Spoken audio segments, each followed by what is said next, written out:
Good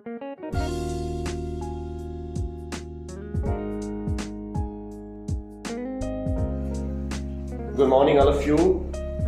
Let's continue yesterday's topic, direct indirect speech. इसमें मैंने आपको assertive और interrogative दोनों प्रकार के वाक्यों में कैसे डायरेक्ट से इनडायरेक्ट में हम चेंज करेंगे. Broadly there are 5 rules. Set को चेंज करते हैं, कनेक्टिंग वर्ड डालते हैं, प्रोनाउन चेंज करते हैं, वर्ब चेंज की जाती है और नेसेसरी वर्ड्स चेंज किए जाते हैं.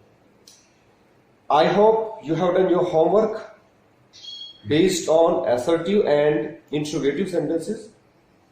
Now, today we shall study the third type of sentences, imperative sentences.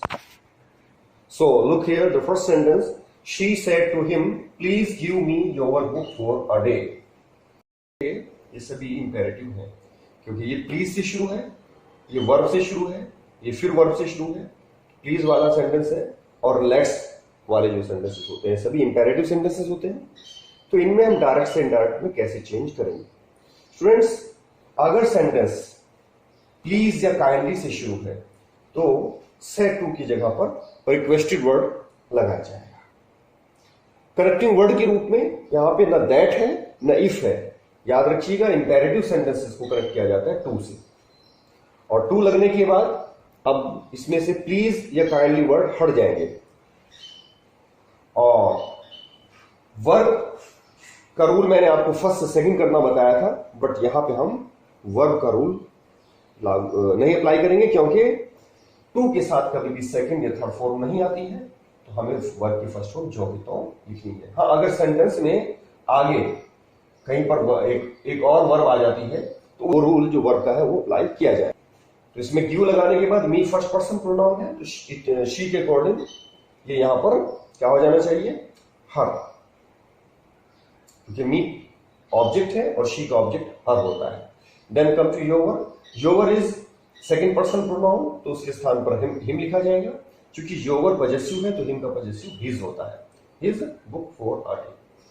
One more example, she said to him, please give me your book and I will return it tomorrow.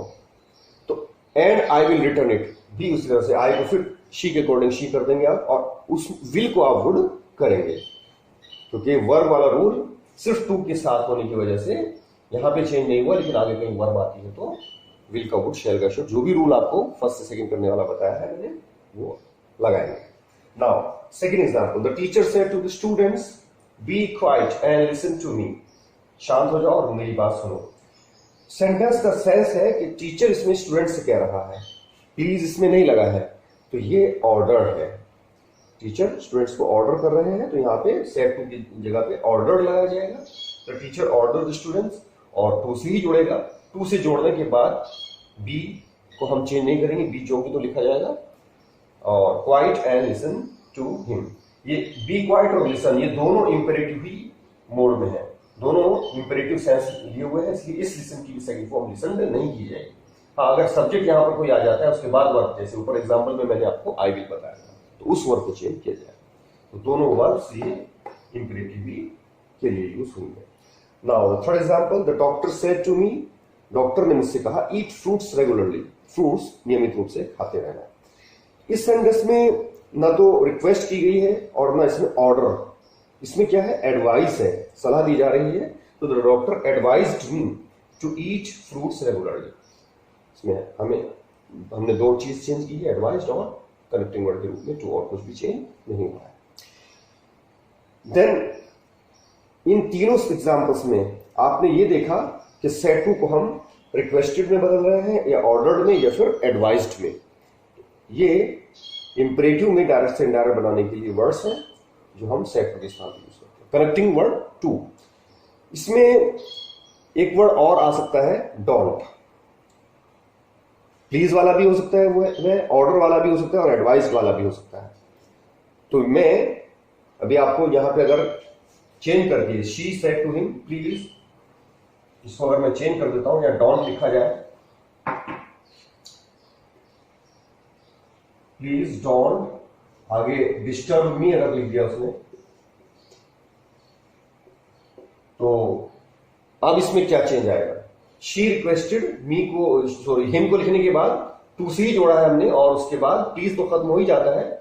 आगे don't को अब हम कैसे लिखेंगे, don't में से हमें सिर्फ नॉट लेना है और नॉट को टू से पहले लगाना है, क्योंकि टू और वर्ब जो है दोनों इकट्ठा आ जाए। तो नॉट पहले और टू बाद में। आगे डिस्टर्ब वर्ब चेंज नहीं की जाएगी क्योंकि ये इंपरेटिव है, और मी को शी के अकॉर्डिंग आपने हर कर दिया। तो इस तरह से ये रिक्वेस्टेड वाले में आपने डोंट वाला किया। अगर इसमें डोंट लगा दिया जाए, जैसे the teacher said to the students, अगर यहां पर मैं, क्योंकि इसमें नॉट डोंट लगाऊंगा तो सेंस गलत निकलेगा ना, don't be quiet listen to me, तो इसलिए चेंज करना पड़ेगा। डोंट बी क्वाइट करना होता है चुप मत रहो। तो the teacher said to the student don't make a noise.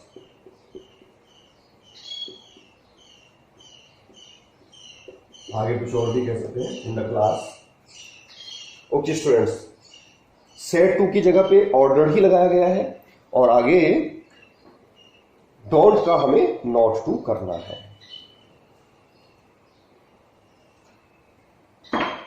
Not to में ए नॉट।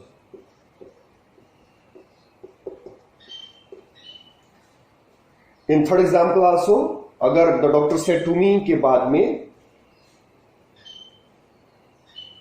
डॉक्टर किसी चीज को खाने से मना करता है, जैसे डोंट